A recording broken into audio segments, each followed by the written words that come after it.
میں ان شواہد کی بنا پر یہ یقین رکھتا ہوں پورا ترکش بیلٹ سلسلہ مجددیہ نقشبندیہ کے ساتھ یہ پورا سلسلہ افغانستان سے چلیے ترکستان سے چل کر ترکی تک پورا یہ جو نان عرب ورلڈ ہے نان عرب مسلم ورلڈ وہ سلسلہ مجددیہ حضرت احمد سرہندی رحمۃ اللہ علیہ گردن نہ جھکی جس کے جہانگیر کے آگے جس کے نفس گرم سے ہے گرمی احرار یہ انہی کا سلسلہ ہے جو پورے ٹرکش بیلٹ میں آپ کو نظر آئے گا.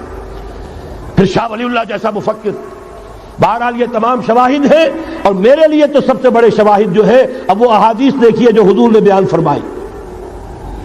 جب یہ مارکا گرم ہوگا ایک حدیث ہے حضور فرماتے ہیں ابن ماجہ کی روایت ہے حضرت عبداللہ ابن حارث رضی اللہ تعالی عنہ سے یخرج ناس من المشرق یوتئون للمہدی یعنی سلطان ہی. جب اس عالم عرب میں دیکھیے ایک بات میں عرض کر چکا ہوں بڑی تلخ بات ہے عالم عرب ہمارا بہتر حصہ ہے افضل حصہ ہے ان کو اللہ نے فضیلت ہم سے بہت زیادہ دی ہے. سب سے بڑی فضیلت کہ محمد خود صلی اللہ علیہ وسلم عرب تھے یہ رتبہ بلند ملا جس کو مل گیا. پھر مستقل فضیلت اللہ کا کلام ان کی زبان میں موجود ہے مادری زبان. لہذا اگر انہوں نے کوتاہی کی انہوں نے پیٹھ دکھائی بہت بڑے مجرم ہیں اس میں کوئی شک نہیں. اور یہی وجہ ہے یہ سارے ملاحب وہی ہونے ہیں. ایسی ایسی بھاری جنگیں حضور فرماتے ہیں اتنے لوگ ہلاک ہوں گے کہ پرندہ اڑتا چلا جائے گا اترنے کی جگہ نہیں ملے گی لاشیں ہی لاشیں ہوں گی. یہ شکل ہونے والی ہے. اور میں تو چونکہ ایک مضمون اور کتابچے کی شکل میں بھی شائع ہو چکا ہے جس میں کہ حضور کی اس حدیث کے حوالے سے میری امت پر بھی وہ سب کچھ وارد ہوگا جو سابقہ امت پر ہوا اسی کے حوالے سے عرض کر چکا ہوں. اگر اس صدی میں ہولوکاسٹ میں 60 لاکھ یہودی مارا گیا ہے کوئی اسی کا دوبارہ چربا جو ہے امت مسلمہ پر بھی آنے والا ہے. لیکن اس کے بعد پھر ان کے لیے فوجیں جائیں گی مشرق سے. وہاں جو امام ہوں گے جو بھی ان کو لیڈ کر رہے ہوں گے حضرت مہدی. یہ تصور ذہن میں رکھیے ہمارے مابین اور عیسائیوں کے مابین حضرت مسیح کی ذات مشترک اگرچہ ان کا یہ عقیدہ ہے کہ وہ سولی دیے گئے فوت ہو گئے معاذ اللہ ثم معاذ اللہ پھر زندہ ہو کر آسمان پر گئے پھر آئیں گے. ہم کہتے ہیں نہیں وہ سولی دیے ہی نہیں گئے وہ زندہ آسمان پر اٹھائے گئے واپس آئیں گے. گویا کہ بہت حد تک اشتراک ہے لیکن ایک اختلاف بھی ہے. اسی طرح حضرت مہدی کے بارے میں شیعہ اور سنی تصورات میں اتفاق بھی ہے اختلاف بھی ہے. یقیناً امت مسلمہ امت عرب مجھے تو اقبال کا وہ شعر یاد آتا ہے خون اسرائیل آ جاتا ہے آخر جوش میں توڑ دیتا ہے کوئی موسیٰ طلسم سامری. تو کیا خون اسماعیل جوش میں نہیں آئے گا؟ حضرت اسماعیل کی نسل میں حضور اور حضور کی صاحبزادی حضرت فاطمہ رضی اللہ تعالی عنہا. حضور نے فرمایا میری اس بیٹی کی نسل میں اللہ تعالیٰ ایک شخص کو اٹھائے گا جو اس وقت مسلمانوں کی قیادت کرے گا. یہ چیز ہمارے اور اہل تشیع کے مابین مشترک. فرق یہ ہے وہ سمجھتے ہیں کہ ان کے 12ویں امام کہ جو آج سے 1200 برس قبل روپوش ہو گئے تھے وہ ظاہر ہوں گے. ہمارے نزدیک نہیں. وہ پیدا ہوں گے نو مولود ہوں گے عام انسانوں کی طرح آئیں گے ہوں گے نسل فاطمہ میں سے رضی اللہ تعالی عنہا اور وہ اس وقت عربوں کی قیادت کریں گے. خون اسماعیل آ جائے گا آخر جوش میں اور کوئی حضرت مہدی وہ آئیں گے اور اٹھیں گے اور قیادت کریں گے دجال سے مقابلہ کریں گے اور اس ملاحم کے اندر قیادت فرمائیں گے. لیکن ان کی مدد کے لیے مشرق سے فوجیں آئیں گی. گویا کہ پہلے مشرقی کسی ملک میں یہ نظام قائم ہو چکا ہوگا کوئی ایسی طاقت وجود میں آ چکی ہوگی کہ جب وہاں بھٹی دہکے گی تو وہاں کے مسلمانوں کی امداد مشرقی ممالک سے جائے گی. اور ایک دوسری حدیث میں یہ تو ترمذی کی روایت ہے کتب حدیث میں 3 نمبر پر کتاب یہی ہے صحیح بخاری صحیح مسلم پھر یہ جامع ترمذی. اس میں حضرت ابو ہریرہ سے روایت ہے یخرج من خراسان رایات سود. خراسان میں بتا چکا ہوں حضور کے زمانے کا خراسان افغانستان کچھ حصہ پاکستان کا کچھ روسی ترکستان کی آزاد ریاستیں جو ابھی ہوئی ہیں تھوڑا سا حصہ ایران کا یہ خراسان بزرگ یہ اولڈ گریٹر خراسان. یہاں سے فوجیں چلیں گی سیاہ علم برآمد ہوں گے اور کوئی طاقت انہیں روک نہ سکے گی ان کا منہ پھیر نہ سکے گی. یہاں تک کہ وہ ایلیا حضور کے زمانے میں یروشلم کا نام تھا یہاں تک کہ ایلیا میں جا کر نصب ہو جائے. گویا کہ یہ جو ہمارے ہاتھ سے نکلا ہے قبضے سے پہلے بھی عربوں کے ہاتھوں سے نکلا تھا بیت المقدس یروشلم، عرب واپس نہیں لے سکے تھے۔ کرد خون صلاح الدین ایوبی اس نے واپس لیا، عربوں میں دم نہیں رہا تھا، عیاشیوں کی وجہ سے کھوکھلے ہو چکے تھے۔ میں تجھ کو بتاتا ہوں تقدیر امم کیا ہے، شمشیر و سنا اول، طاؤس و رباب آخر۔ یہی وجہ ہے کہ تقریباً 20 صدی کے بعد ان کی حکومت ختم۔ آشمارا حق بود گر خون بارت بر زمین بر زوال ملک مستعصم امیر المومنین۔ یہ ہوا کہ نہیں ہوا؟ جبکہ آئے ہیں تاتاری ہورس، اور جنہوں نے کہ آخری خلیفہ بنو عباس اسے محل میں سے نکالا، ایک کھال کے اندر لپیٹ کر اور اپنے گھوڑوں کے سوؤں تلے کچل دیا۔ عرب معزول کر دیے گئے تھے، لیکن اب دوبارہ عربوں کو جب سہارا ملا ہے، لیکن اب بھی انہوں نے کہیں اسلام قائم نہیں کیا۔ کوئی روس کا غلام رہا، کوئی امریکہ کا غلام رہا، کسی نے اس کا ساتھ دیا، کسی نے اس کا ساتھ دیا۔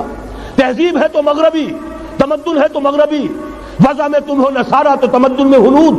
یہ مسلمان ہیں جنہیں دیکھ کے شرمائے یہود۔ یہی معاملہ جب ان کا ہوا تو اب اللہ تعالیٰ کی طرف سے ان کے اوپر وہ عذاب کی بھٹی گرم ہونے والی ہے۔ لیکن اس کے بعد پھر یہاں سے جائیں گے وہ جو ان کی مدد کریں گے، اور یہ ایلیا کو واپس لینے والے، یہ مشرق سے چلنے والے لشکر ہوں گے۔ یہ 2 حدیثیں ابھی سن لیجئے، اور تیسری حدیث یہ ہے، حضور نے فرمایا، یہ سنن نسائی کی روایت ہے، قال رسول اللہ صلی اللہ علیہ وسلم عصابتان من امتی احوذهم اللہ من النار احرزهم اللہ من النار۔ میری امت کے 2 لشکر ایسے ہوں گے جنہیں اللہ نے آگ سے نجات دے دی ہے، پہلے ہی سے ڈکلیئرڈ ہے۔ عصابت تغزو الہند، ایک لشکر کے جو ہند پر حملہ آور ہوگا، وعصابت تکون مع عیسیٰ ابن مریم علیہ السلام، اور دوسرا لشکر وہ ہے جو حضرت عیسیٰ کے ساتھ جا کر اور ان کے ساتھ مل کر یہودیوں کے خلاف جنگ کرے گا۔ میں اس حدیث کا جو مطلب سمجھتا ہوں واللہ عالم، یہ اسی علاقے میں جب انقلاب آ جائے گا، یہ علاقہ خراسان اور پاکستان، جب یہاں نظام خلافت قائم ہوگا، یہاں سے اسلام کی توسیع ہوگی، اور یہاں سے جانب مشرق ہند اور جانب مغرب یہ جو یہودیوں کا سیلاب آ رہا ہے، ان دونوں کا مقابلہ کرنے کے لیے انشاءاللہ العزیز، ورنہ یہ عصابتان جو ہے ایک حدیث میں جمع کرنے کی کوئی اور حکمت ہو نہیں سکتی، ورنہ تو ہندوستان پہ کئی لشکر آئے ہیں، لیکن یہ کہ در حقیقت اسی وقت جبکہ عالم عرب میں وہ بھٹی دہکے گی، اسی وقت یہاں انقلاب آ چکا ہوگا۔ ایک طرف یہاں سے مدد کے لیے لشکر جائیں گے کہ جو مسلمان عرب جو ہیں ان کی مدد کریں گے، حضرت مہدی کے جھنڈے تلے لڑیں گے، حضرت مہدی کی حکومت کو مستحکم کریں گے، یؤتون للمہدی۔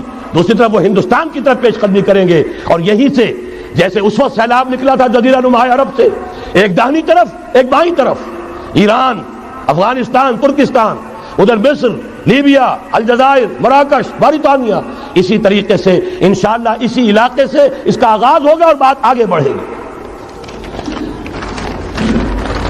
تو غرض اصل حاصل کیا ہے؟ یہ ہونا ہے، پچھلے آثار ثابت کر رہے ہیں کہ ہونا ہے، حضور کی احادیث بتا رہی ہے کہ یہی سے ہونا ہے۔ ہوا صرف یہ ہے ہم بھٹک گئے، ہمیں اپنی منزل یاد نہ رہی۔ میں تو بہرحال ان لوگوں میں سے ہوں جنہوں نے نعرے لگائے تھے پاکستان کا مطلب کیا، لا الہ الا اللہ۔ میں سن 46 میں یہاں حبیبیہ ہال میں قائد اعظم نے مسلم اسٹوڈنٹ فیڈریشن کے جس اجلاس کو خطاب کیا تھا، ضلع حصار سے جو 2 ڈیلیگیٹ آئے تھے ان میں سے ایک میں تھا۔ میں نے بہرحال اس تحریک میں بھی حصہ لیا ہے، ایک ننھے کارکن کی حیثیت سے لیا ہے، پھر حالات کو بدلتے اپنے آنکھوں سے دیکھا ہے، ہم کہاں سے کہاں جا پہنچے ہیں۔ ضرورت صرف اس بات کی ہے کہ آج ہمارا حال یہ ہے، ہماری قیادت، ہماری سیاست ان لوگوں کے ہاتھ میں ہے کہ وہ فریب خوردہ شاہی کے پلاہ و کرگسوں میں اسے کیا خبر کہ کیا ہے، تب وہ تابع جاویدانہ، ان کی تہذیب مغربی، ان کی ذہنیت مغربی، ان کی وضاقتہ مغربی، ان کا تمدن مغربی، ان کی سوچ مغربی، ان کے سارے اطوار مغربی۔ لہذا در حقیقت ایک تو یہ کہ ان سے چھٹکارا پانا، اور دوسرے یہ کہ در حقیقت مغرب کی تمام طاقتوں کو للکارنے کے لیے اس قوم کے اندر سے جذبہ ایمان، جذبہ جہاد کو برآمد کرنا، یہ 2 کام ہیں جو کرنے ہیں۔ اور اگر ہم یہ کر لیں گے، جیسا کہ میں نے آیت آپ کو سنائی تھی، اللہ کا کوئی وعدہ غیر مشروط نہیں، ایمان اور عمل صالح، ایمان اور جہاد، یہ وعدے پورے کرو گے تو اللہ کا وعدہ بھی پورا ہوگا۔ لیکن ظاہر بات ہے جیسے یہودیوں نے یورپ کو فتح کیا، اور آج وہ مغرب یہودیوں ہی کے زیر اثر ہمیں فتح کرنے پر تلا ہوا ہے۔ آج نوٹ کیجئے، جس طرح 3 اطراف سے یہودیوں نے حملہ کیا یورپ پر، میں اس کا تذکرہ کر چکا ہوں، آج ہم پر بھی اسی طرح کا 3 pronged اٹیک ہے۔ نمبر 1، ایٹمی دانت نہ نکلنے پائیں اس قوم کے، رول بیک کرانے کے لیے خاموش ڈپلومیسی، اس کے ہتھ کنڈے، کہیں ان میں طاقت نہ ہو جائے، کہیں یہ چیلنج کرنے کی پوزیشن میں نہ آ جائیں، اپنے پاس ایٹمک ہتھیاروں کے انبار ہوں، لیکن کسی مسلمان ملک کے پاس آ گیا تو وہ اسلامک بام بن جائے گا۔ اگر وہ اسرائیل کے پاس ہے کوئی حرج نہیں، لیکن پاکستان کے پاس کسی صورت میں ہتھیار نہیں ہونا چاہیے۔ کمزور رکھو، ہمارے دستے نگر رہے، ہماری ہی مرضی پر، ہمارے چشم ابرو کے اشارے پر حرکت کریں۔ نمبر 2، اباحیت، بے حیائی، عریانی، فحاشی، اس کا سیلاب، اور سب سے بڑھ کر خاندانی نظام کو برباد کرنے کے لیے یہ بہبود آبادی کا پروگرام۔ اور دیکھیے جادو وہ جو سر چڑھ کر بولے، مسلمانوں کے ہاتھوں کرا رہے ہیں۔ قاہرہ میں کانفرنس کرائی ہے ایک مسلمان ملک میں، اور یہ کہ اس کو آرگنائز کرنے والی ایک پاکستانی مسلمان عورت۔ یہ ہے در حقیقت کہ وہ لوگ اگر کرنا بھی چاہتے ہیں تو اس کا الزام بھی براہ راست اپنے اوپر نہیں، بلکہ یہ کہ خود کوئی مسلمان ہو جو یہ کام کرے۔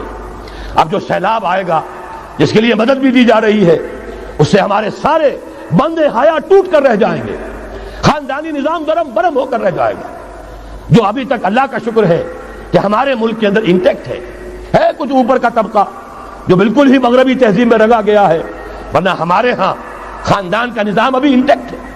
لیکن یہ کہ یہ سیلاب بھی بڑی شدت سے آ رہا ہے، یہ چیزیں بیک وقت کیوں ہو رہی ہیں؟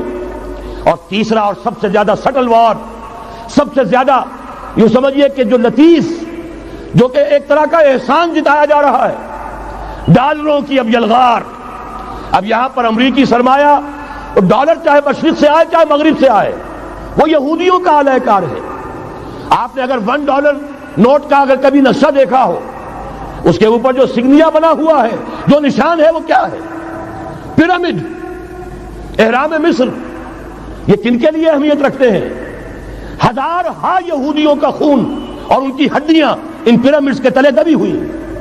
جب یہ احرام بنائے گئے تھے، یہ یہودی وہاں غلامی کے دور میں تھے، بیگار ان سے لی جا رہی تھی، بڑے بڑے پتھر جب گرتے تھے تو پسنے والے یہودی ہوتے تھے۔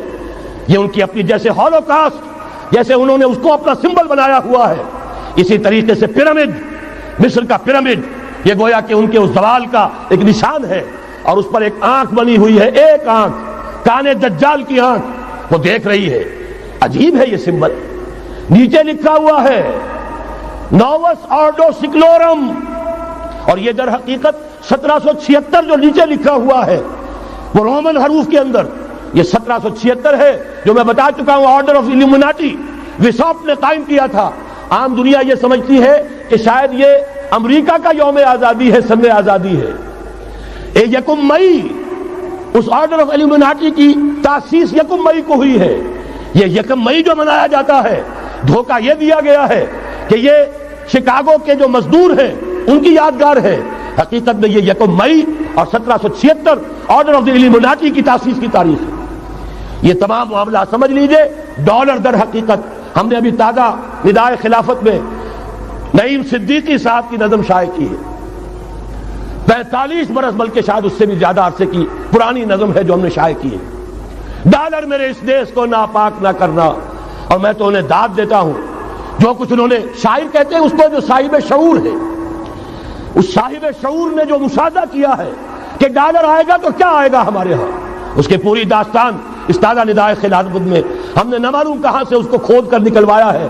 ہم ان کا احسان مانتے ہیں کہ انہوں نے اپنی یہ پرانی نظم، اب ان کی جماعت تو سب بھول بھال گئی ان چیزوں کو، اسی لیے وہ اسے تج کر باہر بھی اب آ گئے۔ بہرحال ہمیں تو ان کی ایک ایک چیز جو ہے، مجھے تو وہ شعر آج کا اگر آپ نے جنگ کا میرا کالم پڑھا ہو، میری تو فکر کے اندر رچ بس گیا ہے۔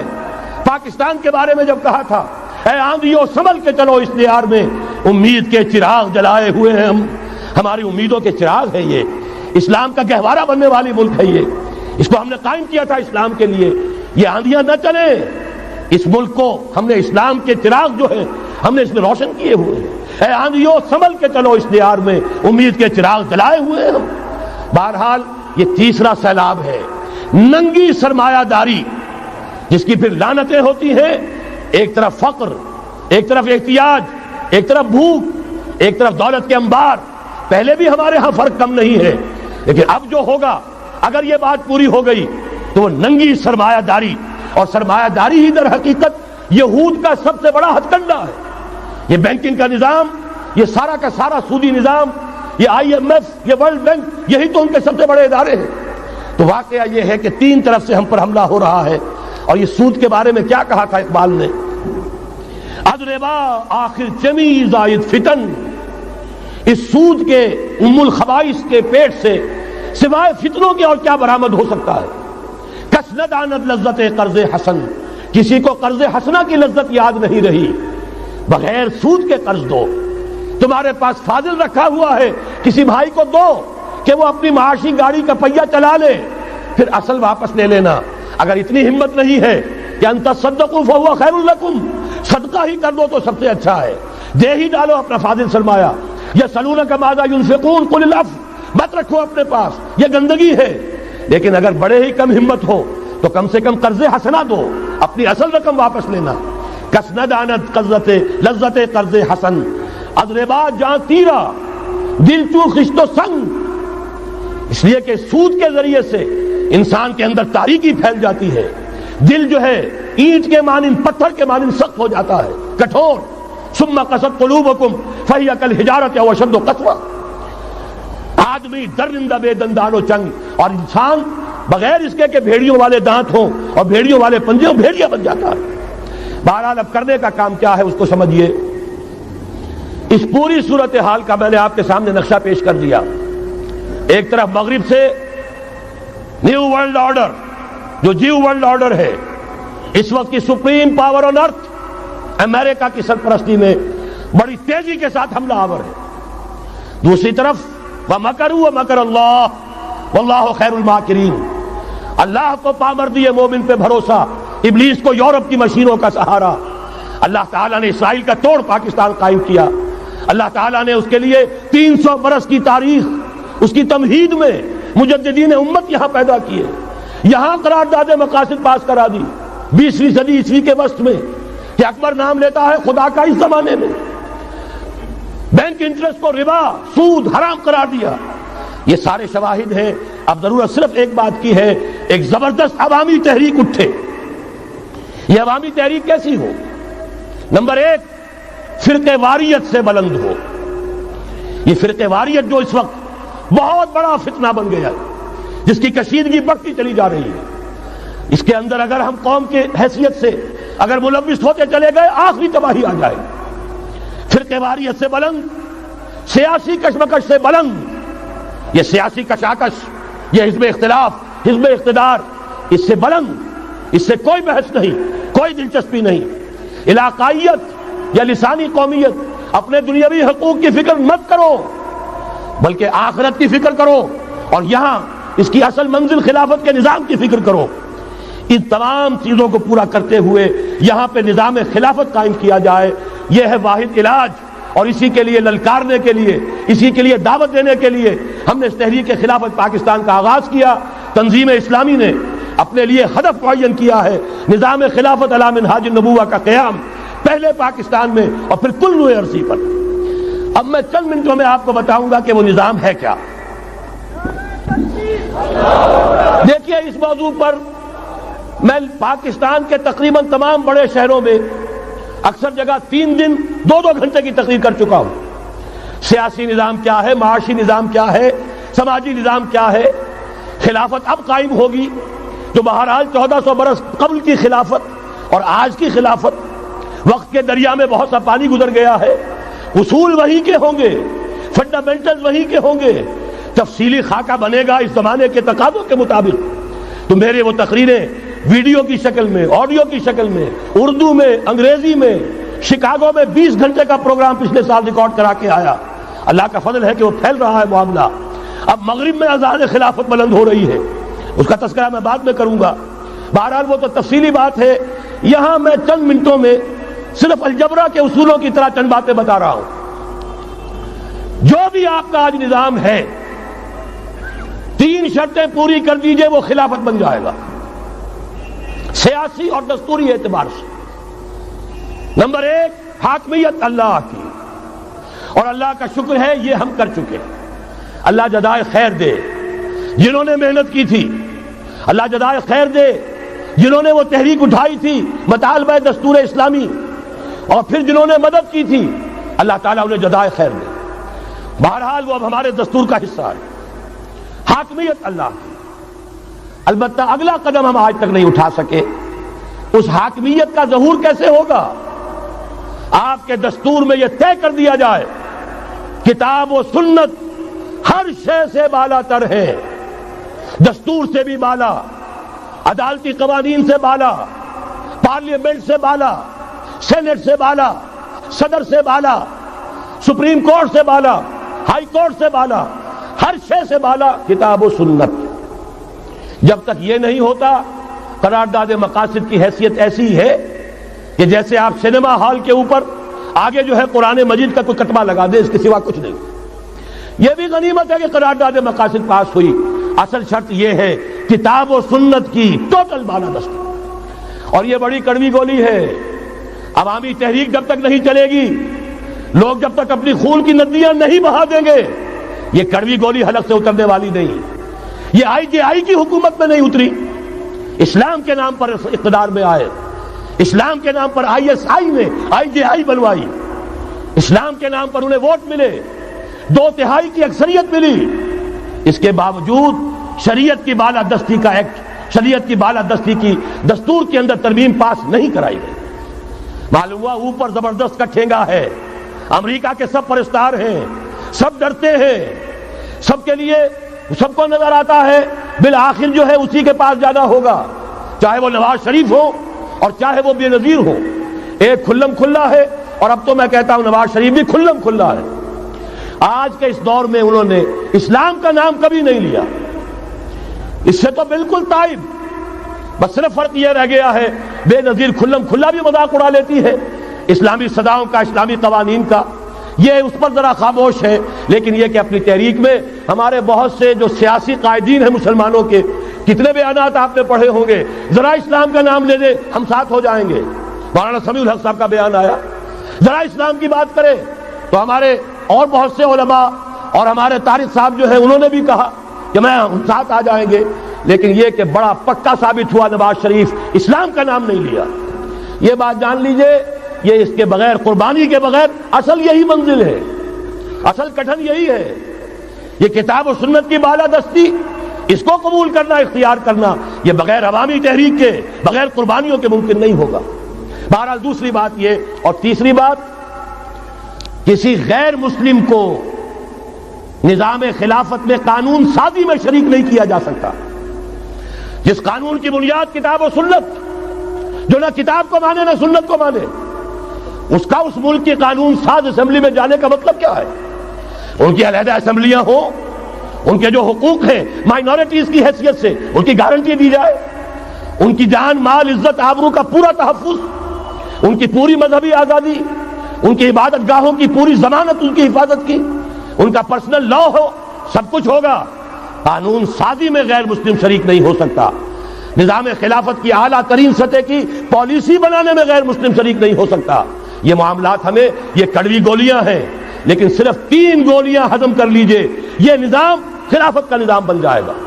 البتہ چوتھی بات اور عرض کر دوں، وہ کہتا ہوں بہتر ہے کہ اس پارلیمانی نظام کی لعنت جو انگریزوں کی وراثت کے طور پر ہمیں ملی ہے، اسے چھوڑ کر صدارتی نظام اختیار کیا جائے.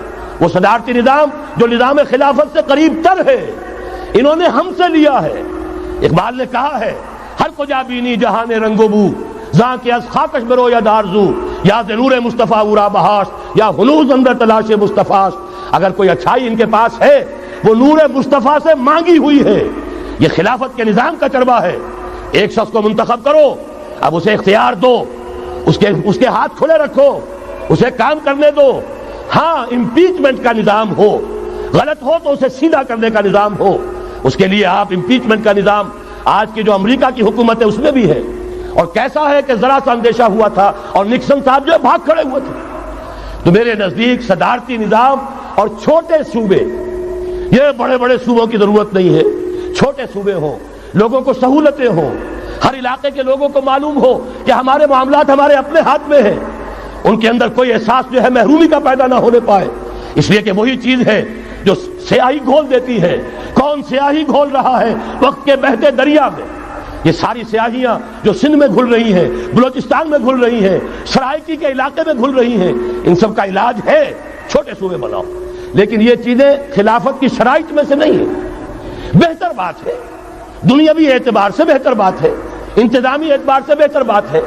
باقی اصل شرائط تین: اللہ کی حاکمیت کا اقرار جو قرارداد مقاصد میں بالفعل ہے، کتاب و سنت کی ٹوٹل بالادستی. سپریم کورٹ کو اختیار دیجئے، وہاں جا کر کوئی بھی شہری پاکستان کا کوئی بھی عالم دین اگر ثابت کر دے فلاں قانون، فلاں ہدایت، فلاں انسٹرکشن، فلاں کوئی حکم جو دیا گیا ہے کتاب و سنت کے منافی ہے، فوراً کل عدم ہوگا. اور تیسری بات، غیر مسلم پروٹیکٹڈ مائنورٹی ہوں گے، ان کی جان مال عزت آبرو کی حفاظت ہوگی، لیکن یہ کہ وہ برابر کے قانون سازی کے حق میں شریک نہیں ہو سکتے، اس لیے کہ یہاں کتاب و سنت منبع ہے قانون کا جس کو وہ تسلیم نہیں کرتے. اسی طرح یہ معاشی نظام، موجودہ سرمایہ دارانہ نظام، بہت بڑی لعنت، بہت بڑی لعنت، بہت بڑی لعنت. لیکن جیسے آپ کو معلوم ہے، آج ہی ابو جہل کہہ دے لا الہ الا اللہ محمد الرسول اللہ، مسلمان بن جاتا. کلمہ تو ایک ہی تھا نا. ابو طالب کے پاس جب وفد گیا تھا رؤسائے قریش کا، اور انہوں نے کہا تھا کہ اپنے بھتیجے کو روک لو ورنہ اب ہم جو تمہاری بھی رعایت اب نہیں کریں گے، میدان جنگ میں آ جاؤ. ابو طالب نے کہا تھا میرا بھتیجا تم سے کیا مانگ رہا؟ ایک کلمہ، ایک کلمہ لا الہ الا اللہ، اور تو اس کا کوئی مطالبہ نہیں. انہوں نے کہا، ابو سفیان اس وقت تک کیونکہ ابھی کفر میں تھے، شرک میں تھے، انہوں نے کہا وہ ایک کلمہ جو وہ مانگ رہا ہے وہ ہمارے سارے معبودوں کی نفی کر دیتا ہے. وہی تو سب سے بڑی مصیبت ہے. تو میں آپ کو بتا رہا ہوں، تین چیزیں اس سرمایہ دارانہ نظام میں سے نکال دیجئے، یہ اسلامی نظام بن جائے گا. تفصیل میں جانے کا موقع نہیں ہے، میں فارمولہ دے رہا ہوں. تفصیل میں نے عرض کیا، میرے کیسٹ سے کتابیں ہیں، وہ خطبات خلافت اب کتابی شکل میں بھی آ جائیں گے. انگریزی میں ویڈیو کیسٹ ہے، اردو میں ہے، بڑے بڑے شہروں میں خطبات دے چکا ہوں، مواد موجود ہے. لیکن اس وقت فارمولہ بتا رہا ہوں، تین چیزیں نکال دیجئے. نمبر ایک، سود نکال دیجئے. اس میں بھی اللہ کے فضل و کرم سے پیش رفت ہمارے ہاں ہوئی. فیڈرل شریعت کورٹ نے فتویٰ دیا اور اتنا زبردست ججمنٹ لکھا ہے، پوری دنیا کے لیے رہنمائی کا ذریعہ بن جائے گا. یہی وجہ ہے کہ مجھے معلوم ہوا ہے موجودہ حکومت نے اس کی اشاعت روک دی ہے. باہر کے ممالک سے ڈیمانڈ. میں جب انگلستان میں تھا ابھی 2 مہینے قبل، وہاں کچھ لوگوں کے سامنے تذکرہ کیا، انہوں نے کہا ہمیں منگا کے دیجئے. بنگلہ دیش کے مسلمان تھے، ہمیں منگا کے دیجئے. میں نے یہاں لکھا، معلوم ہوا کہ نہیں، وہ مل ہی نہیں رہا، بلکہ کہہ دیا گیا اسے مت چھاپو، اس کی اشاعت بند. اس لیے کہ وہ کلمہ خیر کہیں پھیل نہ جائے. یہودی کا اگر علاج ہے، جیسے آپ نے سنا تھا بچپن میں کہانیاں، دیو کی جان ایک طوطے کی گردن میں ہے، طوطے کی گردن مروڑ دو گے دیو مر جائے گا. یہودی کی جان سود میں ہے. یہ سارا ہتھ کنڈا اس کا جو ہے، جو ورلڈ ڈومینیشن یہودی چاہ رہا ہے، وہ مالیاتی نوعیت کی ہے. وہ اپنی حکومت قائم نہیں کرنا چاہتا. حکومت کے تو بڑے کھکھیڑ ہوتے ہیں، بڑی ذمہ داریاں ہوتی ہیں، لوگوں کی تنقیدیں سننی پڑتی ہیں، بھوکے بھیڑیے کبھی ٹوٹ پڑتے ہیں. لہذا ان کو چھوڑو، حکومت وہ خود کریں. ہاں وہ محنت کرے حیوانوں کی طرح، ملائی ہمارے پاس آتی چلی جائے، زندہ رہنے کی حد تک تو ان کو دیں گے. جیسے تانگے والا گھوڑے کو بھی آخر دانہ تو ڈالتا ہے کہ اگلے دن پھر اسے جوتنا ہے تانگے کے اندر، لیکن اصل کمائی تو اس کی ہے جو ہو رہی ہے. صرف یہ مالیاتی نظام اور اس کا ایک ہی لفظ کے اندر توڑ ہے، سود ختم اور یہود کی گویا کہ جان نکل جائے گی. یہی وجہ ہے جیسے ہی فیڈرل شریعت کورٹ کا فیصلہ آیا تھا، وہ جو کوئی چیزیں پائپ کے اندر پڑی ہوئی تھی مدد کی، وہ بھی روک لی گئی. یہ قوم کدھر جا رہی ہے؟ یہ تو ہمارے ہاتھ سے نکلی جا رہی ہے. اور جب تک کہ اس کے خلاف IJI کی حکومت کو سپریم کورٹ میں اپیل میں نہیں پہنچا دیا، اس وقت تک یہ ہے $1 جو ہے کہیں سے ادھر سے ادھر ہلنے نہیں دیا. یہ ہے حقائق، اصل میں ان کو سمجھ لیجیے. سود نکال دیجئے، جوا، اسپیکولیشن، فارورڈ ٹریڈنگ کی وہ ساری صورتیں جو صرف بیع سلم ایک جائز ہے، باقی ساری صورتیں حرام ہیں، ان کو نکال دیجئے اور جاگیرداری ختم کر دیجئے۔ جاگیرداری ختم کرنے کے لیے حضرت عمر کی شمشیر لانی ہوگی، شمشیر فاروقی۔ ان کا یہ فتویٰ تھا، اجماع تھا کہ جو ملک، جو علاقے بزور شمشیر فتح ہوئے ہیں وہ کسی کی انفرادی ملکیت نہیں رہیں گے، وہ امت مسلمہ کی اجتماعی ملکیت ہے۔ کوئی انچ زمین، اسی وجہ سے ہمارے ہاں فرق ہے خراجی اور عشری۔ عشری زمین ملکیتی ہوتی ہے، اس میں سے ایک مسلمان جس کی ملکیتی زمین ہے اس کا وہ 10واں حصہ یا 20واں حصہ پیداوار کا دے کر فارغ، اور جو خراجی زمین ہوتی ہے وہ کسی کی ملکیتی نہیں ہوتی، وہ تو مسلمانوں کی ہے، نظام خلافت کی ہے۔ جو کام کر رہا ہے چاہے مسلمان ہو چاہے غیر مسلم ہو، وہ کاشت کرے گا، آدھا اس کا ہے، آدھا ریاست کا ہے، بیت المال کا ہے۔ یہ ہے نظام خراجی کا اور عشری کا فرق۔ اور حضرت عمر نے طے کر دیا تھا رضی اللہ تعالیٰ عنہ کہ جتنے علاقے فتح ہوئے، یہ مصر ہے، یہ عراق ہے، یہ شام ہے، یہ ایران ہے، ساری زمینیں مسلمانوں کی اجتماعی ملکیت۔ کام کرنے والے چاہے یہودی ہوں، چاہے مجوسی ہوں، چاہے عیسائی ہوں، چاہے وہ مسلمان ہو جائیں، زمین خراجی رہے گی، زمین سے خراج جائے گا بیت المال میں تاکہ تمام امت کی بہبود میں صرف ہو سکے۔ 3 کام کر دیجئے، باقی ساری market forces, free economy, personal incentive, personal ownership, ساری چیزیں، سارے اصول جس کی وجہ سے کہ سرمایہ داری کو فتح حاصل ہوئی ہے کمیونزم کے اوپر، وہ سارے اصول اسلام کے اندر موجود ہیں۔ لیکن سود نکال دو، جوا نکال دو، جاگیرداری نکال دو، اب آؤ اوپن کمپٹیشن، سرمایہ کاری کرو۔ ابھی آپ نے نظم پڑھی، سرمایہ داری کو ختم کرنا ہے، سرمایہ کاری کو فروغ دینا ہے، یہ ہے اسلام کا نظام معیشت۔ البتہ اس میں چوتھی چیز، کفالت عامہ کے لیے زکوٰۃ کا نظام مکمل قائم کرو۔ ہر شہری کی بنیادی ضروریات کی پوری ذمہ داری اور کفالت نظام خلافت لیتا ہے۔ یہاں پھر میں مجبور ہوں کیا کروں، لیکن جب چھڑ گیا قیامت کا، بات پہنچی تیری جوانی تک، خلافت کا تذکرہ ہو اور حضرت عمر کا ذکر نہ آئے، ناممکن۔ خلافت کا نظام، جیسے آپ کہتے ہیں کہ گلاب کا پھول پورا کھلا ہوا ہے، للی ان بلوم، خلافت کا نظام پورا کھلا ہوا حضرت عمر کے دور میں نظر آتا ہے۔ اسی وقت کہا تھا حضرت عمر نے رضی اللہ تعالی عنہ کہ اگر دجلہ و فرات کے کنارے کوئی کتا بھی بھوکا مر گیا تو قیامت کے دن عمر ذمہ دار ہوگا۔ اور جانور تک کا معاملہ ہے، مجوسی کو دیکھ لیا تھا، بوڑھے کو ایک کہ جو بھیک مانگ رہا تھا، وہاں کے عامل اور گورنر سے ایکسپلینیشن کال کی، یہ بھیک کیوں مانگ رہا ہے؟ جب یہ جوان تھا، کام کر سکتا تھا، تم اس سے جزیہ لے رہے تھے، اب یہ بوڑھا ہو گیا ہے، کما نہیں سکتا، تم نے اسے بھکاری بنا دیا ہے، اس کا وظیفہ مقرر کرو۔ ظاہر بات ہے غیر مسلم ٹیکس دیں گے، مسلمان زکوٰۃ دیں گے، مسلمانوں کے لیے زکوٰۃ سے کفالت عامہ ہوگی، غیر مسلموں کے ٹیکسوں کے ذریعے سے۔ وہی نظام جو آج یورپ میں ہے، اسکینڈینیوین کنٹریز میں ہے، برطانیہ میں ہے، ان امپلائمنٹ الاؤنس ہے، یا یہ کہ اور ویلفیئر کا نظام ہے، لیکن اسلام کا مکمل ترین ویلفیئر نظام زکوٰۃ کے تحت ہے، اور اس میں گارنٹی ہے ہر شہری کی بنیادی ضروریات انڈر ریٹن، ان کی ذمہ داری ریاست کے ذمہ۔ حضرت عمر ہی کا زمانہ تھا کہ لوگ اپنی زکوٰۃ لے کر پھرتے تھے، لینے والا کوئی نہیں ہوتا تھا۔ اس کا بھی میں مسئلہ آپ کو سمجھا دینا چاہتا ہوں۔ میں نے تو عرض کیا تھا، میں تو مدرس ہوں، عوامی مقرر نہیں ہوں، میں تو چاہتا ہوں آپ چیزیں سمجھ کر اور ان کا علم آپ کا جو ہے حاصل کر کے اٹھیں، لوگوں کو پھر پہنچائیں۔ یہ کیسے ہو گیا جبکہ زکوٰۃ جو ہے وہ تو اسلامی ریاست میں نظام خلافت میں حکومت لیتی ہے، پھر کیسے ہو گیا کہ لوگ اپنی زکوٰۃ لے کر پھر رہے، لینے والا کوئی نہیں؟ اس کو بھی جان لیجئے، جیسے زمین کی 2 قسمیں میں نے بیان کی، خراجی اور عشری، ایسے ہی زکوٰۃ کے قابل جو مال ہے اس کی بھی 2 قسمیں ہیں۔ اموال باطنہ، گھروں میں رکھی ہوئی کوئی نقدی ہے، کوئی زیور ہے، کوئی اور ایسی چیزیں ہیں، یہ اموال باطنہ کہلاتی ہیں۔ اس کی زکوٰۃ جبراً حکومت نہیں لے گی۔ اگر اس کی زکوٰۃ جبراً حکومت لے تو گھروں کی تلاشیاں لینی پڑیں گی، جا کے تکیے پھاڑ پھاڑ کے دیکھنے پڑیں گے کہ کہیں کچھ رکھا ہوا تو نہیں ہے۔ یہ معاملہ مسلمانوں کی ان کی اپنی نیت پر، ایمان پر، اللہ کے ساتھ ان کے خلوص و اخلاص پر چھوڑ دیا۔ ہاں اموال ظاہرہ، دکان میں 5 لاکھ کا مال پڑا ہے، 2.5% دے دو، گودام میں 10 لاکھ کا مال پڑا ہے، 2.5% دے دو، تمہارا کارخانہ ہے بہت بڑا، اس کی زمین معاف، بلڈنگ معاف، مشینری معاف، ٹولز معاف، لیکن جو سرمایہ چل رہا ہے چاہے وہ خام مال پڑا ہے چاہے فنشڈ، ٹوٹل کی مالیت کے اوپر 2.5% دے دو. یہ ہے زکوٰۃ جس کو بدنام کیا ضیاء الحق صاحب نے. صرف سود جو ہے، سود والا جو صرف بینکوں کے اندر ڈپازٹ ہے اس سے 2.5% لے کر اسے زکوٰۃ قرار دے دیا، حالانکہ وہ تو کچھ زکوٰۃ نہ ہوئی، سود کا کمیشن ہوا، اس کے سوا کچھ بھی نہیں. زکوٰۃ تو یہ ہے کہ ہر دکاندار، اور مجھے یقین ہے مسلمان دے گا، آپ اسے انکم ٹیکس جیسے لعنتی ٹیکس سے نجات دیجئے جس نے اسے جھوٹ بولنے پر مجبور کیا ہوا ہے.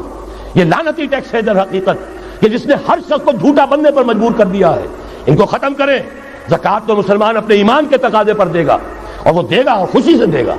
لہذا یہ پورا نظام جو ہے اس کو اختیار کیا جائے زکوٰۃ کے، تو پوری ویلفیئر اسٹیٹ، دنیا کے بلند ترین معیارات کی ویلفیئر اسٹیٹ قائم ہو جائے گی. جو حضرت عمر نے کہا تھا کہ کوئی کتا بھی بھوکا اور پیاسا نہ رہے. اب آئیے تیسرا معاملہ سماجی. یہاں بھی 3 ہی باتیں کہوں گا. ترقی ہے، تعلیم ہے، ان میں کوئی رکاوٹ نہیں. خواتین کام کریں، کوئی رکاوٹ نہیں. کیا چیز نکالنی ہے؟ بے حیائی، بے حجابی، عریانی نکال دو. ستر و حجاب انفورس کرو. سیگریگیشن، عورتوں کے اسکول علیحدہ، مردوں کے علیحدہ، عورتوں کے کالج علیحدہ، مردوں کے علیحدہ، عورتوں کی یونیورسٹی علیحدہ، مردوں کی علیحدہ، عورتوں کے ہسپتال علیحدہ، مردوں کے ہسپتال علیحدہ. کسی درجے میں تو ہمارے ہاں ہے، اس کو آگے بڑھاؤ، یونیورسٹی بناؤ. اسی طریقے سے ہسپتال میں، مردوں کے ہسپتال میں عورتوں کو نرس رکھنا کیوں لازم ہے؟ کیا مرد نرسنگ نہیں کر سکتے؟ کیا فوج کی جو فارورڈ یونٹس ہوتے ہیں میڈیکل، کیا ان میں عورتیں جاتی ہیں نرسوں کی حیثیت سے؟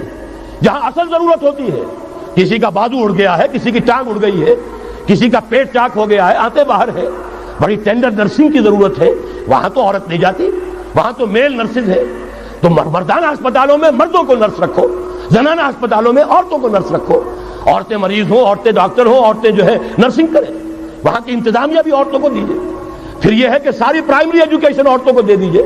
چھوٹی عمر کے بچے ہیں، انہیں عورت کے اندر اللہ تعالیٰ نے جو شفقت مادری رکھی ہوئی ہے فطری طور پر، ضرورت ہے اس ٹینڈر ایج میں. تو ارادہ اگر ہو جائے تو ہر کام ہو سکتا ہے. ارادہ چاہیے. یہ کہ بے ستری، بے حجابی، عریانی، فحاشی کا خاتمہ کرو. نمبر 2، شراب اور منشیات کا خاتمہ کرو. اس کے لیے آئرن ہینڈ بلکہ آئرن فسٹ کی ضرورت ہے. یہ کر کے دکھایا، ایرانیوں نے کر کے دکھا دیا. ہم سے کہیں زیادہ گرے پڑے تھے، ہم سے کہیں زیادہ یہ خرابیاں ان کے معاشرے میں موجود تھی. کر کے دکھایا کہ نہیں کر کے دکھایا؟ یہ ہو رہا ہے.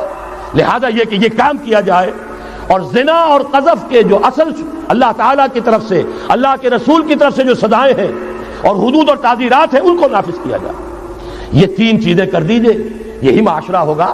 کوئی یہ نہیں کہتا کہ صحراؤں میں جا کر آباد ہو، کوئی آپ سے یہ نہیں کہتا کہ جائیے دوبارہ اونٹوں پہ سفر شروع کیجئے. جو ترقی ہوئی ہے، اللہ تعالیٰ نے علم دیا ہے انسان کو، اللہ تعالیٰ نے ٹیکنالوجی عطا فرمائی انسان کو، اور رحمان کا دیا ہوا علم ہے. علم آدم الاسماء کلھا، یہ اسی علم اسماء کا ظہور ہے پوری دنیا کے اندر. اسے خیر کا، برکت کا ذریعہ بناؤ. میں نے 3 باتیں بتائیں آپ کو. نمبر 1، اللہ کی حاکمیت، کتاب و سنت کی ٹوٹل بالادستی. نمبر 3، اور غیر مسلموں کو قانون سازی میں شریک نہیں کیا جا سکتا. وہ پروٹیکٹڈ مائنورٹی، ان کی جان، مال، عزت و آبرو کی حفاظت کا ذمہ ہے، مذہبی آزادی کا ذمہ ہے، لیکن وہ ہماری قانون سازی میں، اعلیٰ ترین سطح کی پالیسی سازی میں شریک نہیں ہو سکتے. نمبر 2، یہی سارا نظام، یہی سرمایہ کارانہ نظام، سرمایہ دارانہ نظام کو 3 چیزیں نکال دیں گے، وہ سرمایہ دارانہ نہیں رہے گا، سرمایہ کارانہ ہو جائے گا.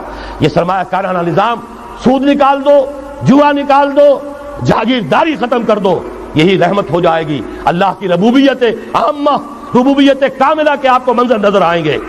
جاگیرداری کا خاتمہ کر دیجئے. اسی طریقے سے بے حجابی، فحاشی، عریانی. نمبر 2، شراب اور منشیات. نمبر 3، جو اصل جو حدود ہیں شریعت کے، ان کو نافذ کیجئے تاکہ معاشرہ اسلامی معاشرہ بنے. اب آخری بات ہے میری، اور اسی کے ضمن میں کچھ مطالبے ہیں جو آج ہمیں کرنے ہیں حکومت سے. پہلی بات یہ کہ یہ خلافت کیسے آئے گی. اس موضوع پر بھی میں عرض کر رہا ہوں کہ میں کم سے کم 15 سال سے مسلسل تقریریں کر رہا ہوں. اتنی موٹی کتاب اردو میں منہج انقلاب نبوی موجود ہے. اس کے موضوع پر انگریزی میں کیسٹ، اردو میں cassette, video cassette, audio cassette, میری طرف سے مواد پورا موجود ہے. پہلا مرحلہ کیا ہے؟ غور سے سنیے، اس لیے کہ اس کے مخاطب اب آپ ہیں براہ راست، ہر فرد۔ خلافت کا نظام قائم کرنا ہے تو پہلے اپنی ذات میں خلیفہ بنیے۔ اللہ نے آپ کو ایک جسم دیا ہے، زبان دی ہے، آنکھیں دی ہیں، کان دیے ہیں، یہ سب آپ کے پاس اللہ کی امانت ہیں، ان پر اللہ کی حکومت قائم کی۔ اپنے وجود پر اپنے گھر میں خلافت قائم کیجئے، آپ خلیفہ بن جائیں، آپ نظام اللہ کا نافذ کریں اپنے ذات پر، اپنے وجود پر، اپنے گھر میں، اور ساتھ ہی انفرادی سطح پر طے کر لیجئے سورہ حدید کی آیت نمبر 7، آمنوا باللہ ورسولہ وانفقوا مما جعلکم مستخلفین فیہ، جس چیز میں اللہ نے تمہیں خلافت عطا کی ہے، دولت دی ہے، مال دیا ہے، جائیداد دی ہے، اولاد دی ہے، ذہانت دی ہے، فطانت دی ہے، خطابت دی ہے، جو دیا ہے لگا دو، کھپا دو، خرچ کر دو اللہ کے دین کے لیے۔ یہ ہے پہلی خلافت۔ اپنے وجود پر اللہ کی حکومت قائم کرو، اپنے گھر میں اللہ کی حکومت قائم کرو، اپنی معاشرت اسلامی بناؤ، اپنے معاش کو اسلامی بناؤ، اور جو کچھ اللہ نے دیا ہے، جسم و جان کی توانائیاں ہوں، صلاحیتیں ہوں، قوتیں ہوں، مال ہو، اولاد ہو، لگا دو، کھپا دو، صرف کر دو اللہ تعالیٰ کے دین کے غلبے کے لیے۔ یہ ہے انفرادی خلافت۔ جان لیجئے جب تک افراد اس خلافت کا حق ادا نہیں کریں گے، اجتماعی خلافت کبھی نہیں آئے گی۔ آرزویں کرتے رہیے، لیس بامانیکم ولا امانی اہل الکتاب، نہ تمہاری خواہشوں سے کچھ ہوگا نہ اہل کتاب کی خواہشوں سے ہوگا۔ انہوں نے بھی کیا ہے تو بڑے پاپڑ بیل کر کیا ہے جو کچھ کیا ہے، اور تمہیں بھی کرنا ہوگا تو بڑی طاقت صرف کر کے اور محنت کر کے، قربانیاں دے کر کرنا ہوگا۔ یہ محض دعاؤں سے بھی نہیں ہو سکتا، دعائیں منہ پر دے ماری جاتی ہیں۔ جو کچھ کر سکتے ہو کر گزرو، پھر دعا مانگو، دعا قبول ہوگی۔ اگر یہ نہیں ہے تو دعا منہ پر دے ماری جائے۔ لہذا اگر کام کرنا ہے، تیسری بات، محض دعوت و تبلیغ اور نصیحت اور وعظ سے نہیں ہوگا۔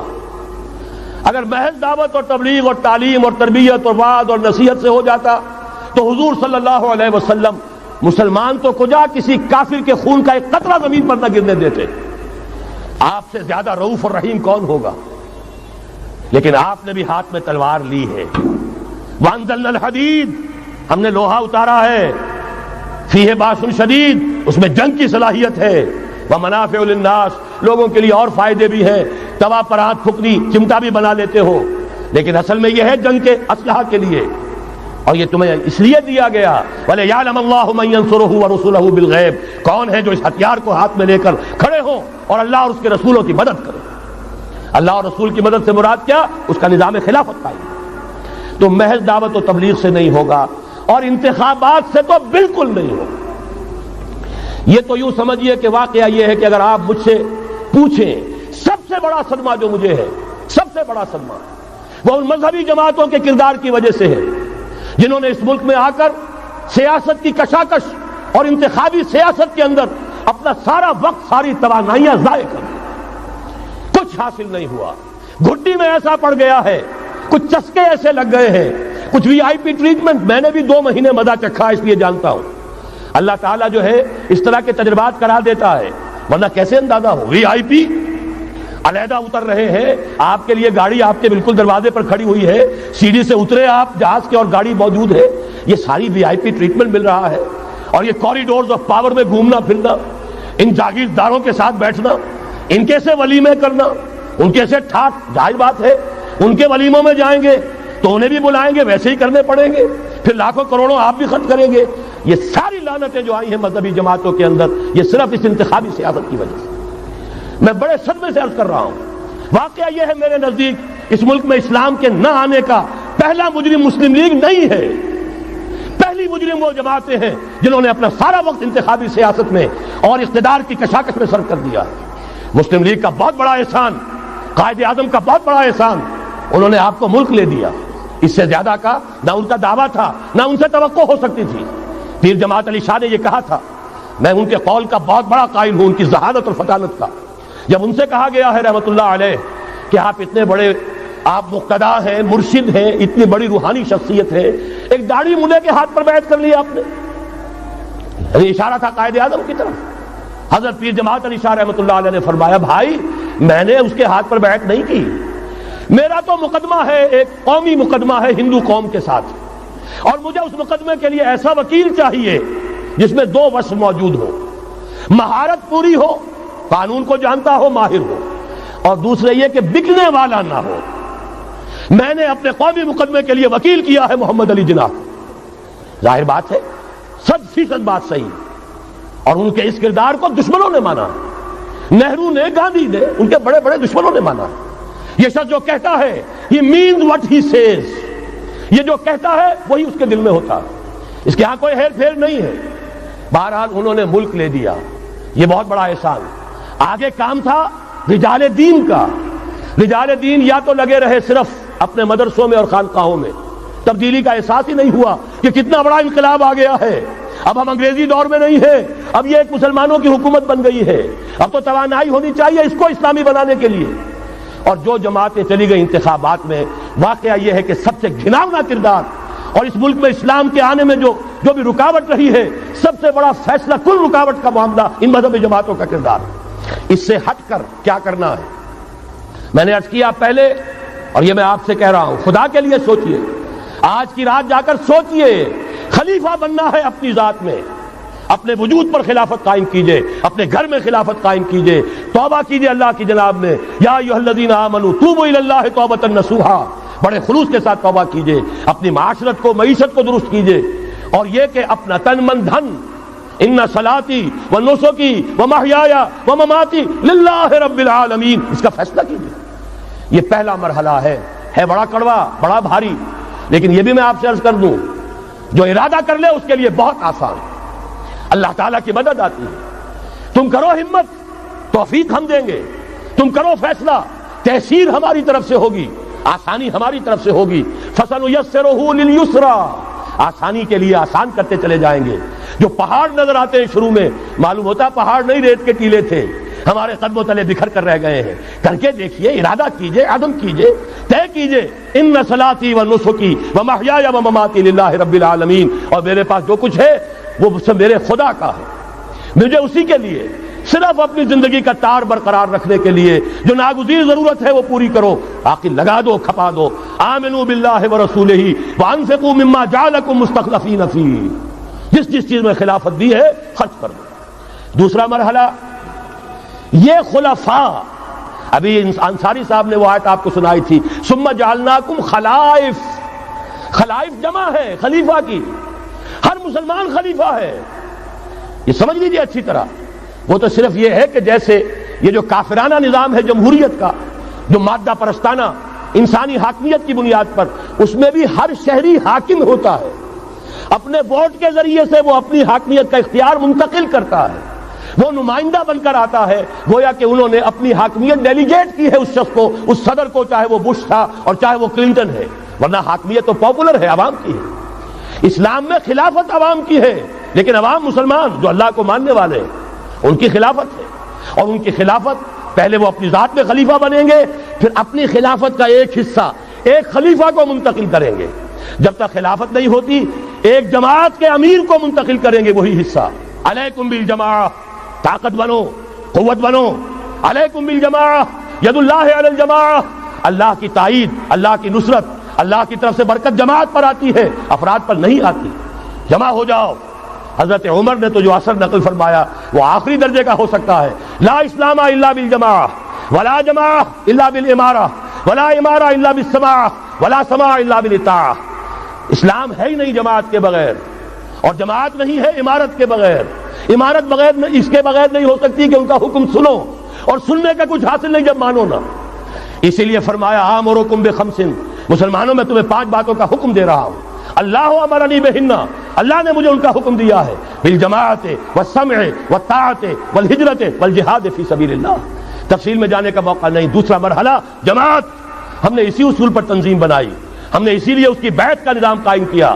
نحن الذین بایعوا محمدا علی الجہاد ما بقینا ابدا، صحابہ کہتے ہیں بایعنا رسول اللہ صلی اللہ علیہ وسلم علی السمع والطاعت فی العسر والیسر والمنشط والمکرہ وعلی حسرۃ علینا وعلی لا ننازع الامر اہلہ وعلی ان نقول بالحق اینما کنا لا نخاف فی اللہ لومۃ لائم۔ پھر صدمے کی بات کہہ رہا ہوں، کوئی مذہبی جماعت سوائے تنظیم اسلامی کے نہیں ہے جس نے اس مسنون طریقے تنظیم کو اختیار کیا ہو۔ اللہ کا شکر ادا کرتے ہوئے کہہ رہا ہوں، تحدیثاً للنعمہ کہہ رہا ہوں، اس بیعت کی سنت کو تازہ کیا ہم نے، جماعت بنائی ہم نے۔ ہمارے ہاں بیعت رہ گئی تھی صرف پیری مریدی کی بیعت، صرف اصلاح نفس کی بیعت۔ اصل بیعت وہ در حقیقت جو مسنون بیعت ہے وہ بیعت جہاد ہے، وہ بیعت جماعت ہے، تاکہ اللہ کے دین کو قائم کرنے کے لیے، خلافت کو برپا کرنے کے لیے اجتماعی جد و جہد کی جا سکے۔ اس کے بعد یہ جماعت کیا کرے گی؟ وَلْتَكُن مِّنكُمْ أُمَّةٌ يَدْعُونَ إِلَى الْخَيْرِ وَيَأْمُرُونَ بِالْمَعْرُوفِ وَيَنْهَوْنَ عَنِ الْمُنكَرِ۔ انتخابات نہیں لڑے گی، کسی کو کندھا دے کر اوپر نہیں پہنچائے گی، پھر اس کی ٹانگ گھسیٹ کر نیچے نہیں گرائے گی۔ یہ دھندے نہیں کرنے، یہ کھیل نہیں کرنے، ادھر جانا ہی نہیں۔ یہ تو ایک ہی تھیلی کے چٹے بٹے، یہ ایک ہی نظام، دونوں امریکہ کے یکساں غلام، دونوں جو ہے اسی سیکولرزم کا دودھ پی کر، سود کا دودھ پی کر کوئی جمع ہوا ہے، اور کوئی جاگیرداری کی گھٹیاں اس کی گھٹی میں پڑی ہوئی ہے، یہ اس کی پیداوار ہے۔ ان میں سے کسی کے ساتھ کوئی خیر نہیں ہے، لیکن یہ ہے کہ الیکشن تو جب بھی کراؤ گے وہی آئیں گے۔ لاکھ آپ تیسری قوت بننے کی امید میں ایئر مارشل اصغر خان بوڑھے ہو گئے، دور اسکار ہوئے، از عمر رفتہ ہوئے۔ اب قاضی حسین احمد صاحب تیسری قوت بننے کی فکر میں آئے تھے، کبھی وہ طاہر القادری صاحب تیسری قوت بننے کی فکر میں آئے تھے۔ جب تک یہاں جاگیردارانہ نظام ہے، کون سی تیسری قوت آ سکتی ہے؟ مت ماری گئی ہے، عقلیں جو ہے بیچ کھائی ہے، کیا ہوا ہے؟ کبھی تو آخر ہوش آنا چاہیے۔ یہ وہی آئیں گے، ایک لغاری نہیں دوسرا لغاری، ایک مداری نہیں دوسرا مداری، یہ تو وہی آئیں گے، انہی کا کھیل ہے۔ ایک بہت بڑا تمندار سر جمال خان لغاری، اس کا پوتا آج ہے آپ کا صدر۔ ایک اور بہت بڑا تمندار، دونوں سر تھے، سر شاہ نواز بھٹو، اس کی پوتی وزیر اعظم۔ یہ تو ان کا جو ہے میوزیکل چیئرز کا گیم ہے۔ تم نے خامخواہ جا کر اپنے آپ کی اپنی عزت کا بھی ڈھیلا کرایا، اپنی جو ہے وہ اوقات ضائع کیے ہیں۔ اس کی بجائے کرنا کیا ہے؟ نہیں انل منکر، بدی سے روکو۔ جب تک طاقت نہیں ہے کافی، طاقت فراہم کرتے رہو، جمع کرو۔ اعدوا لهم ما استطعتم، اپنی نفری بڑھاؤ، تربیت بڑھاؤ، ایثار اور قربانی کا مادہ بڑھاؤ، نظم کی پابندی کا جذبہ بڑھاؤ، بڑھاتے رہو بڑھاتے رہو۔ با نشہ درویشی در ساز و دما دمزن، چون پختہ شوی خدرا بر سلطنت جم زن۔ جب طاقت کافی ہو جائے اب میدان میں آؤ، للکارو، کہو اب نہیں چلنے دیں گے اس حرام کام کو، نہیں چلنے دیں گے اس ملک میں سود کو، نہیں چلنے دیں گے اس ملک میں جاگیرداری کو، نہیں چلنے دیں گے یہاں بے حیائی اور فحاشی کو۔ گھیراؤ کریں گے، پکیٹنگ کریں گے، کسی کی جان اور مال کو نقصان نہیں پہنچائیں گے، اداروں کا گھیراؤ ہوگا، ان تمام چیزوں کی برائیوں کا استحصال ہوگا۔ پھر گولیاں چلے، سینوں پر کھائیں گے، اللہ وہ دن لائے اور ہمیں اس کے لیے اہل بنائے۔ شہادت ہے مطلوب و مقصود مومن، نہ مال غنیمت نہ کشور کشائی، اس کے سوا کوئی راستہ نہیں ہے۔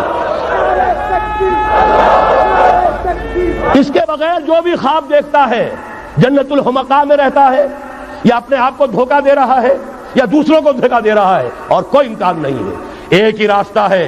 اگر محمد الرسول اللہ اور ان کے ساتھیوں کو انہی وادیوں میں سے گزرنا پڑا، اگر طائف کا پتھراؤ محمد الرسول اللہ کو اپنے جسم اطہر پر جھیلنا پڑا، دندان مبارک محمد الرسول اللہ کے شہید ہوئے، خون کا فوارہ ان کا چھوٹا، سینکڑوں صحابہ جن میں حضرت حمزہ جیسے بھی ہے، اسد اللہ و اسد رسول، جن کی لاش کا نقشہ ابھی آپ نے سنا، ناک کٹی ہوئی ہے، کان کٹا ہوا ہے، پیٹ چاک کر کے کلیجہ چبایا گیا ہے۔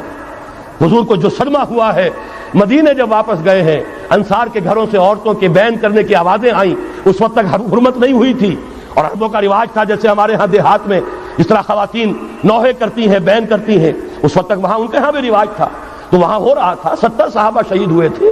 وہ کوئی ہر شہید کسی کا بیٹا تھا، کسی کا شوہر تھا، کسی کا بھائی تھا، کسی کے ساتھ کوئی اور رشتہ تھا، پورا مدینہ جو ہے ماتم کدا بنا ہوا تھا۔ اس وقت حضور کی زبان سے بھی الفاظ نکل گئے، اما حمزہ تو فلا بواکی لہو، ہائے حمزہ کے لیے تو کوئی رونے والیاں بھی نہیں۔ تب انصار نے اپنے گھروں سے بھیجا خواتین کو حضرت صفیہ رضی اللہ تعالی عنہا کے ہاں، وہاں جاؤ اور تعزیت کرو۔ یہ ساری وادیاں ہیں جو طے کی ہیں محمد الرسول اللہ والذین معہ۔ سفر تبوک ہوا ہے جسے جیش العسرہ کہا گیا ہے۔ ایسا مرحلہ بھی آیا ہے 3 مجاہدین کو 24 گھنٹے کے راشن میں ایک کھجور ملی، ایک کھجور، 24 گھنٹے کا راشن۔ ان لوگوں نے یہ قربانیاں دی ہیں، اس کے بغیر نہیں ہوگا۔ تو ظاہر بات ہے اس کے لیے پہلے تیاری، کچے پکے لوگ اگر لے آئے تو خاک میں مل اور آگ میں جل، جب خشت بنے تب کام چلے۔